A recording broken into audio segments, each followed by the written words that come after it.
Hello good morning friends and my dear. I hope आप लोग सभी अच्छे होंगे, बिंदास होंगे। आज मैं कुछ आपके लिए नया टॉपिक लेके आया हूं। टॉपिक का टाइटल मैं आपको दिखा देता हूं, बेसिक इंग्लिश डू और डज मीन्स करना लेसन 2। यहां से भी मैं आपको दिखा देता हूं, डू डज करना लेसन 3 नॉट 2। तो देखो फ्रेंड्स, आज हम जो बात करने जा रहे हैं वो बात करने जा रहे हैं टॉपिक की। टॉपिक है हमारा थर्ड। तो कहीं ना कहीं आपने सुना होगा कि डू और डज का मतलब क्या होता है, प्रेजेंट इंडेफिनिट टेंस, राइट। कहीं ना कहीं आपने सुना होगा डू डज का मतलब होता है ता ती ते।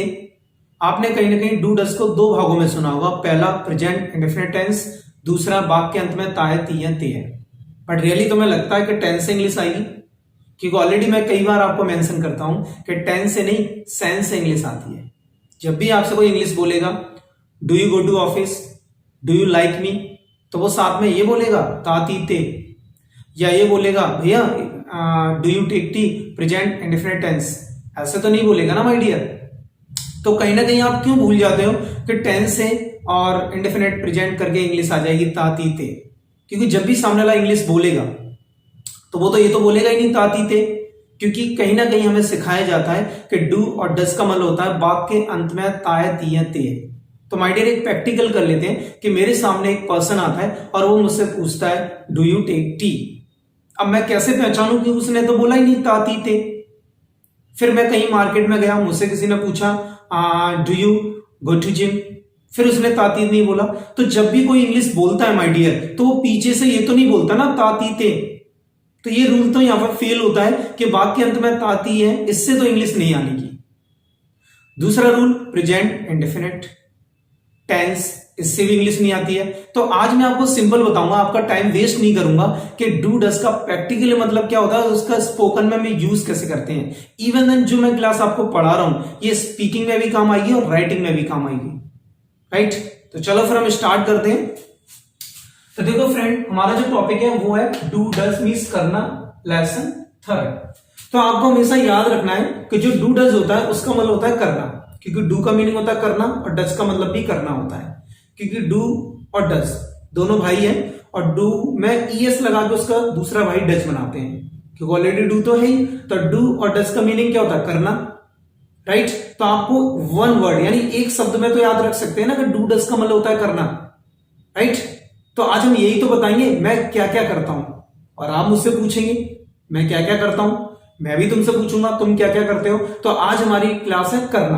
और जब हम कोई काम करते हैं तो वो शामिल हो जाता है। क्या हो जाता है, शामिल। जैसे आपने बोला कि सर मैं जिम जाता हूं, तो अगर आप जिम जाते हैं तो डेली जाते हैं या हफ्ते में 2 बार जाते हैं या महीने में 1 बार जाते हैं, बट वो आपकी लाइफ में शामिल है। तो डू और डज का मतलब होता है करना या शामिल प्रैक्टिकली। तो अगर आप आंसर देंगे तो आप आंसर कैसे देंगे, क्योंकि अपने आप में कौन हो, फर्स्ट। जैसे मैं आपको बताना चाहता हूं फर्स्ट सेकंड थर्ड, यानी 3 जो पार्ट है उन पर हम इंग्लिश बोलते हैं, यानी 3 इंसान पे। इस वर्ल्ड में हर व्यक्ति अपने आप में कौन होता है, फर्स्ट। और जो उसकी आंखों के सामने आता है वो कौन होता है, सेकंड। और जो उसे दिखाई नहीं होता वो कौन है, थर्ड। जैसे अगर चलो एक इमेजिन करते हैं, फील करते हैं, कल्पना करते हैं, जैसे मैं अपने आप में कौन हूं, यहाँ पे फर्स्ट हूं। और मुझे पता है कि तुम मेरी वीडियो देख रहे हो, तो तुम मेरे लिए कौन हो, सेकंड, राइट। और थर्ड पर्सन मुझे पता ही नहीं है। जैसे अगर आप फील करो, अगर अभी आप मेरी वीडियो देख रहे हो तो आप अपने आप में कौन हो, फर्स्ट, और मैं तुम्हारे लिए कौन हूं, सेकंड। तो हमेशा याद रखना हर व्यक्ति अपने आप में फर्स्ट होता है और उसके सामने जो आता है वो सेकंड होता है। तो पहले हम फर्स्ट की इंग्लिश बोलेंगे, किसकी बोलेंगे, फर्स्ट। और फर्स्ट कौन होता है, हमेशा आए। तो पहले हम आंसर देंगे यस में। तो जैसे आपको बताना है कि मैं चाय पीता हूं, तो आई टेक टी, बट यहां पे लिखा हुआ है आई टेक फूड, यानी मैं खाना खाता हूं। यानी आप सामने वाले को ये बता रहे हो कि मैं ये काम करता हूं, राइट। चाहो तो आप ऐसे ही बोल सकते हो, जैसे अगर आपको बोलना है तो आप ऐसे ही बोल सकते हो आई डू मीन्स मैं करता हूं। आप क्या बोल सकते हो, जैसे आई डू, क्योंकि डू का मतलब होता है करना, मैं करता हूं। अब हर जगह तो आप नहीं बोलोगे मैं करता हूं मैं करता हूं, कोई ना कोई एक्शन आपको देना होगा। तो आप कैसे बोलोगे, मैं खाना खाता हूं, आई टेक फूड, यानी डू की जगह आपने क्या लगा दिया, टेक, आई टेक फूड। और मैं करता हूं तो आई डू। अब मैं क्या करता हूं, मैं खाना खाता हूं, आई टेक फूड। अगर मुझे बोलना हो मैं चाय पीता हूं, आई टेक टी, यानी हम वहां पे हम डू नहीं लगाएंगे। डू इसलिए लगाएंगे वो डू का मतलब होता है करना, तो डू की जगह हम वो क्रियाएं लगाएंगे, वो एक्शंस लगाएंगे जो आपकी लाइफ में शामिल है या आप करते हैं। जैसे मैं टीवी देखता हूं, आई वॉच द टीवी। मैं क्रिकेट खेलता हूं, आई प्ले क्रिकेट। आई यहां पर टेक की जगह क्या लगा देंगे, प्ले क्रिकेट, यानी फूड की जगह क्या हो गया, क्रिकेट। मैं गाना गाता हूं, आई सिंग अ सॉन्ग। मैं खाना बनाता हूं, आई कुक द फूड। मैं जल्दी उठता हूं, आई गेट अप अर्ली। मैं पढ़ाता हूं, आई टीच। क्या पढ़ाता हूं, इंग्लिश, आई टीच इंग्लिश। मैं पढ़ता हूं, आई स्टडी। मैं मंदिर जाता हूं, आई गो टू टेम्पल। तो यानी सिंपल सी बात है, अगर आपको किसी को ये बताना हो कि मैं ये काम करता हूं, तो आप आई प्लस एक्शन, यानी आई के बाद कोई भी क्रिया यूज कर सकते हैं, या तो आई डू मैं करता हूं, या आई टेक फूड मैं खाना खाता हूं। तो आपने यस किया। अब नो की बात आती है, तो नो का मतलब होता है नहीं। नो का मतलब नहीं। जब आई ने जब यस बोला है तो आई फिर नो बोलेगा। अब नो के लिए आपको ध्यान देना, जैसे करने का मीनिंग क्या होता है, डू। मैं करता हूं, आई डू, और यहीं पे आपने क्या बोल दिया, I do not. I do not, अब मैं क्या नहीं करता, I do not take food, यानी मैं खाना नहीं खाता। I do not take food as example, but खाना तो खाता हूं, बट आपने बोल दिया I do not take food, मैं खाना नहीं खाता। चाहो तो आप इसको ऐसे ही बोल सकते हो, जैसे आई डू, क्योंकि डू का मतलब होता है करना। आई डू नॉट, नेगेटिव बोलना है, आई do not do. I do not do यानी मैं नहीं करता। आप यहां पे भी बोल सकते हो आई डू नॉट डू, यहां पे क्या था, आई डू, यानी कि डू के बाद हमने नॉट लगा दिया और सेम वही है। डू मीन्स करना, आई डू नॉट मैं नहीं करता, क्या do, I do not do मैं नहीं करता। तो दो डू आ रहे हैं, यहां पे दो डू इसलिए आ रहे हैं क्योंकि एक डू निगेटिव के साथ आ रहा है, एक डू हमारा क्रिया बन के आ रहा है। आई डू नॉट डू मैं नहीं करता, और अगर मैं करता हूं तो आई डू, क्योंकि करना ही, क्योंकि डू का मीनिंग ही करना है ना, तो कोई बड़ी बात तो है नहीं इसमें I do not take food यानी मैं खाना नहीं खाता। तो अगर आप यस करेंगे तो आई डू, और मना करेंगे तो आई डू नॉट, क्योंकि डू का मतलब ही होता है करना। तो कैसे बोलेंगे, मैं देर से नहीं उठता, I do not get up late. मैं डेली नहीं नहाता, I do not take bath daily. मैं पूजा नहीं करता, आई डू नॉट वर्शिप। मैं चाय नहीं पीता, I do not take tea. तो आपको इंग्लिश में सिंपल याद रखना है, अगर आप किसी को बताना चाहते हो, अरे यार मैं ये करता हूं, आई डू, अरे यार मैं नहीं करता, आई डू नॉट डू। मैं करता हूं, आई डू, मैं नहीं करता, आई डू नॉट डू। अगर अब आपको क्या करना हो, क्वेश्चन, क्योंकि बिना क्वेश्चन के बाद आगे नहीं बढ़ेगी, क्योंकि अभी आपने हाँ बोला और ना, यानी कि यस और नो। अब आपको क्या करना है, किसी से क्वेश्चंस करने हैं। अगर आप क्वेश्चंस करेंगे तभी तो, जैसे सपोज आपके घर में कोई रिश्तेदार आए, आपका कोई दोस्त बन गया, या आप किसी से बात करना चाहते हैं, तो आपके मन में बहुत सारे सवाल हैं। पता नहीं यार सामने वाला नॉनवेज खाता है नहीं, पता नहीं सामने वाला जिम जाता है नहीं। इवन देन आप मेरे बारे में ही है, चाहे आप कमेंट्स में पूछ सकते हैं, सब सिंपल आप हिंदी में ही शायद पूछो, सर क्या आप फ्रेंच पढ़ाते हो, सर क्या आप गांव जाते हो, सर क्या आप जिम जाते हो, ऐसे बहुत सारे सवाल है माय डियर। तो सिंपल सी बात है, इसमें घबराना क्या है, क्योंकि डू का मतलब क्या होता है, करना। डू का मतलब क्या होता है, करना। चाहो तो मैं आपको यहां पे इंडिकेट कर देता हूं, करना, यानी डू का मतलब करना है। और मैंने आपको क्या बोला था, सामने वाला कौन होगा आपका, सेकंड पर्सन। जैसे यहां पे यू हमारा क्या है, सेकंड पर्सन, यानी कि आप अपने आप में फर्स्ट हो, सामने वाला कौन है, सेकंड। तो सामने वाले से अगर आपको कंफर्म करना है कि तुम ये काम करते हो या नहीं, क्योंकि डू का मीनिंग होता है करना, तो आप डू यू करके पूछ सकते हो। जैसे डू यू टेक फूड, क्या तुम खाना खाते हो। यहां पे हम क्वेश्चन मार्क लगा देते हैं, राइट। तो यहां पे हमारा सेंटेंस है डू यू टेक फूड, क्या तुम खाना खाते हो। तो पूछो मुझसे, क्या तुम चाय पीते हो, कैसे पूछोगे, डू यू टेक टी, क्या तुम चाय पीते हो।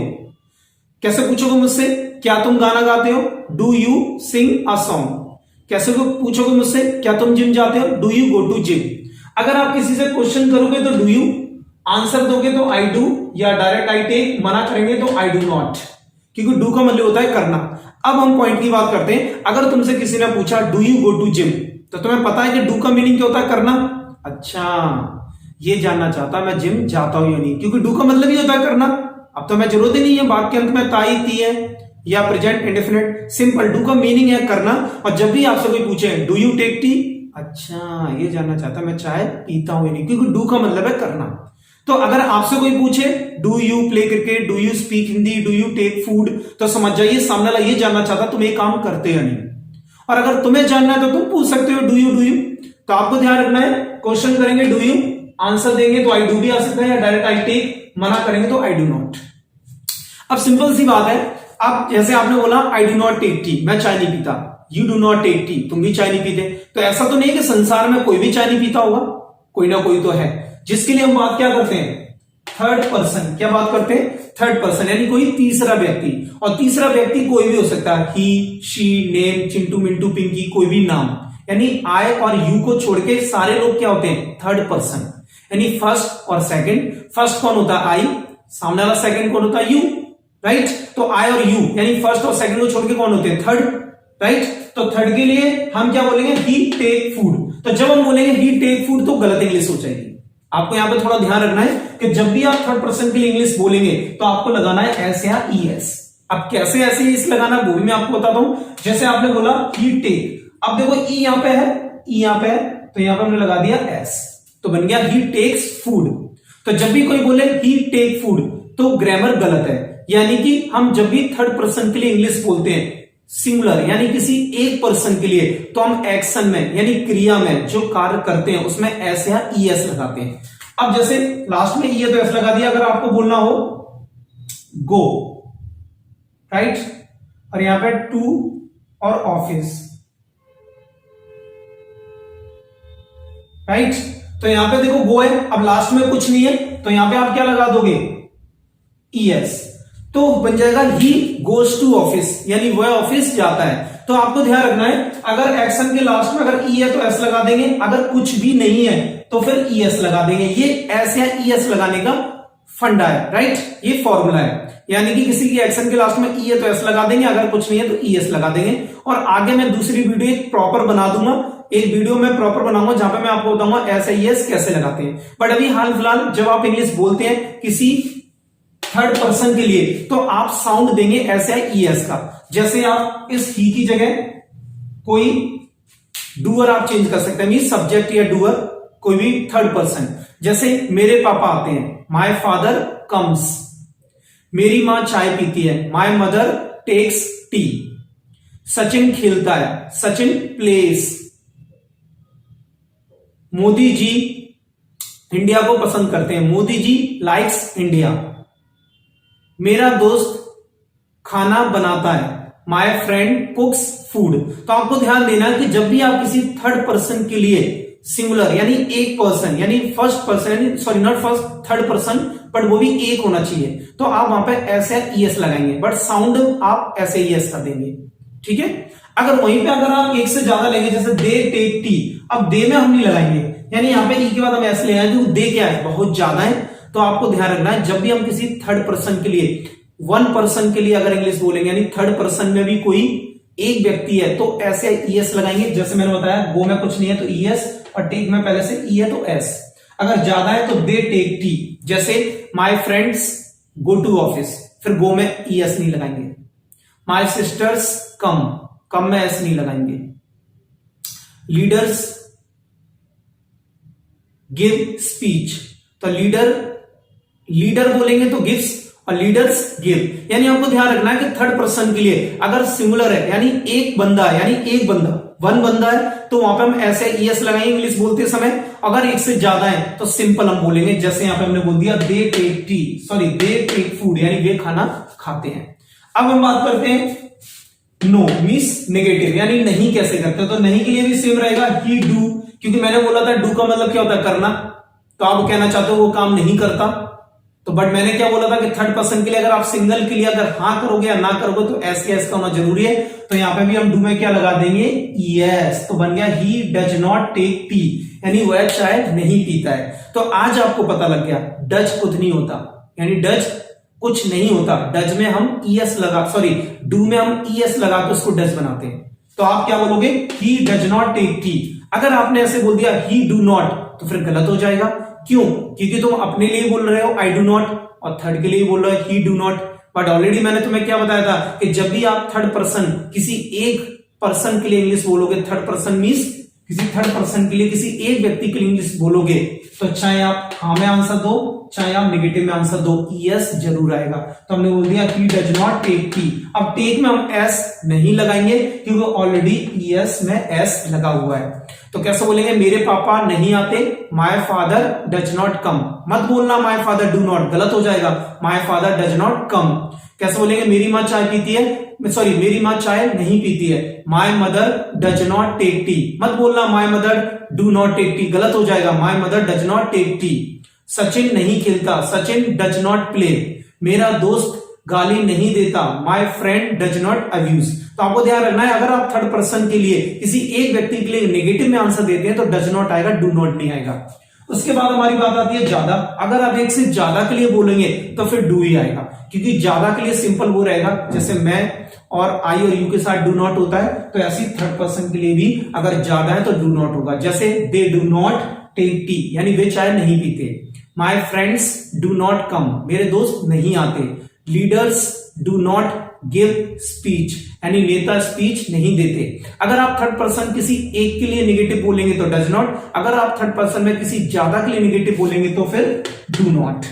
सेम अगर आप क्वेश्चन करते हैं, यानी क्वेश्चंस किसी थर्ड पर्सन के लिए, जैसे अगर आप मुझसे बात कर रहे हैं, राइट, अगर आप मेरे बारे में कंफर्म करना चाहते हैं मैं ये काम करता हूं या नहीं, तो आपने पूछा था, अगर आपको याद हो तो डू यू, राइट। अगर आप मुझसे किसके लिए पूछ रहे हैं, किसी थर्ड पर्सन के लिए, तो आपके पास दो ऑप्शन होंगे, डू ही। अगर आप फिर बोलोगे डू ही तो गलत हो जाएगा, क्योंकि ही क्या है, सिंगल, तो यहां पे क्या हो जाएगा, डज। तो यहाँ पे हमारा बन जाएगा डज ही टेक फूड, क्या वह खाना खाता है। तो अगर आप मुझसे मेरे फादर के लिए पूछोगे तो फादर कौन है, सिंगल, बट हम दोनों के बीच में पापा कौन है, थर्ड पर्सन, और थर्ड पर्सन के अंदर भी वो क्या है, एक। तो आप पूछोगे मुझसे मेरे फादर के लिए, does your father take nonveg, यानी आप कंफर्म कर रहे हैं क्या तुम्हारे पापा नॉनवेज खाते हैं।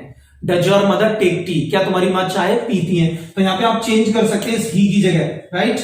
Does your father, does your mother, does your sister, does Rahul, does Salman Khan. यानी जब भी आप सामने वाले से किसी तीसरे के लिए अगर क्वेश्चंस करते हैं, एक व्यक्ति के लिए तो आप डज से क्वेश्चन करेंगे, ठीक है। अगर आप ज्यादा के लिए करते हैं तो डू दे, यानी डू दे टेक फूड, क्या वे खाना खाते हैं। जैसे आप मेरे साथ प्रैक्टिस करेंगे, does your friend take food, does your friend एक दोस्त है, do your friends take food बहुत सारे दोस्त हैं। डज ही मींस सिंगल है, डू दे बहुत ज्यादा है। तो सिंपल सी माय डियर हम बताएंगे डू और डज का मतलब होता है करना। अगर आप मुझसे जानना चाहते हैं कि मैं नॉनवेज खाता हूं या नहीं तो डू यू टेक नॉनवेज। अगर आप मेरी फैमिली के बारे में जानना चाहते हैं तो डज और डू दोनों का यूज कर सकते हैं। तो आज आपको पता लग गया कि डू और डज का मतलब नहीं होता ताती ते। अब मैं आपका ये भी कॉन्सेप्ट क्लियर करता हूं कि डू डज यूज कहां होते हैं। तो देखो my dear, he, she, name, it, इनके साथ हम डज लगाते हैं, यू, दे, वी, आई के साथ हम डू लगाते हैं, राइट। तो देखो माय डियर, ये हमारा पूरा कॉन्सेप्ट था जो मैंने आपको बताया। अगर आपको राइट करना है तो आप राइट कर सकते हैं, राइट। तो आज आपने एंजॉय किया कि डू डज का मतलब क्या होता है, करना, यानी कोई काम करते हैं। तो आज से अगर आपसे कोई पूछे आपके फादर के बारे में कि does your father take nonveg, अच्छा ये जानना चाहता है मेरे पापा नॉनवेज खाते हैं नहीं। डू यू टेक नॉनवेज, अच्छा ये जानना चाहता है तुम नॉनवेज खाते हो नहीं। यानी कहने लगा डू और डज का मतलब होता है करना। तो जब भी आपसे कोई डू और डज से बातें करे तो समझ जाओ ये कंफर्म करना चाहता है ये काम होता है या नहीं। सेम अगर आप कोई न्यूज़पेपर पढ़ रहे हैं, न्यूज़पेपर में आ जाए डू और डज, तो वहां पे भी आप समझ जाओ कोई ना कोई काम करने की बात हो रही है, राइट। जैसे न्यूज़पेपर में लिखा है nowadays Modi ji does not like Pakistan, यानी इन दोनों मोदी जी पाकिस्तान को पसंद नहीं करते हैं, क्योंकि डू और डज का मतलब होता है करना, right. And in morning Salman Khan does not take juice, यानी कि डज नॉट मतलब कोई काम, यानी सलमान खान मॉर्निंग में जूस नहीं पीता है। फिर अगर आप न्यूज़पेपर पढ़ रहे हैं, न्यूज़पेपर में आ जाए Mohan and Sohan get up late, अच्छा मोहन और सोहन देर से उठते हैं। यानी कहने लगा है अगर आप राइटिंग में, कहीं मेल में या लिसनिंग, कानों में, आंखों में, कहीं पे भी आपको दिखाई दे जाए डू और डज, राइट, या फिर डायरेक्ट कोई एक्शन दिखाया जाता है जिस एक्शन के साथ कोई हेल्पिंग वर्ब, कोई टाइम वर्ड नहीं है, तो वहां पे आपको पता लग जाएगा इसका मतलब होता है कोई काम करना। तो आज आपको पता चला डू डज का मतलब क्या होता है। तो आज से नहीं बोलना डू डज का मतलब होता है करना, मत, सॉरी, डू डज का मतलब क्या होता है करना, बट ये मत बोलना आज से कि डू डस का मतलब होता है ता ती ते, ये मैंने प्रूफ कर दिया ना। डू डस का मतलब होता है प्रेजेंट इंडेफिनिट टेंस। तो आज मैंने आपको एक यूनिक बताया कि डू डस का मतलब क्या होता है, करना, और जब कोई काम करते हैं तो हमारी लाइफ में शामिल हो जाता है। तो आज से आप अपने दोस्तों में, अपने फैमिली मेंबर, अपने रिश्तेदारों में आज से पूछो व्हाट्सएप पे, फेसबुक पे, फेस टू फेस कि वो ये काम करते या नहीं, वो ये चीज खाते या नहीं, डू और डच का सहारा लेके। तो अगर आपको ये वीडियो अच्छी लगी है तो please like, subscribe and share and support करें। आज मैं आपको तीसरा लेसन पढ़ाया, अब आप अगले लेसन के लिए वेट करें और मैं आपके लिए ग्रामर इतनी इजी कर दूंगा, ऐसे लगेगा जैसे आप कोई चाय का प्याला पी रहे हैं, क्योंकि अभी तक आपको ग्रामर ऐसे लगती है जैसे कोई माउंटेन पे चढ़ रहे हैं, माउंटेन। ठीक है, तो बाय एंड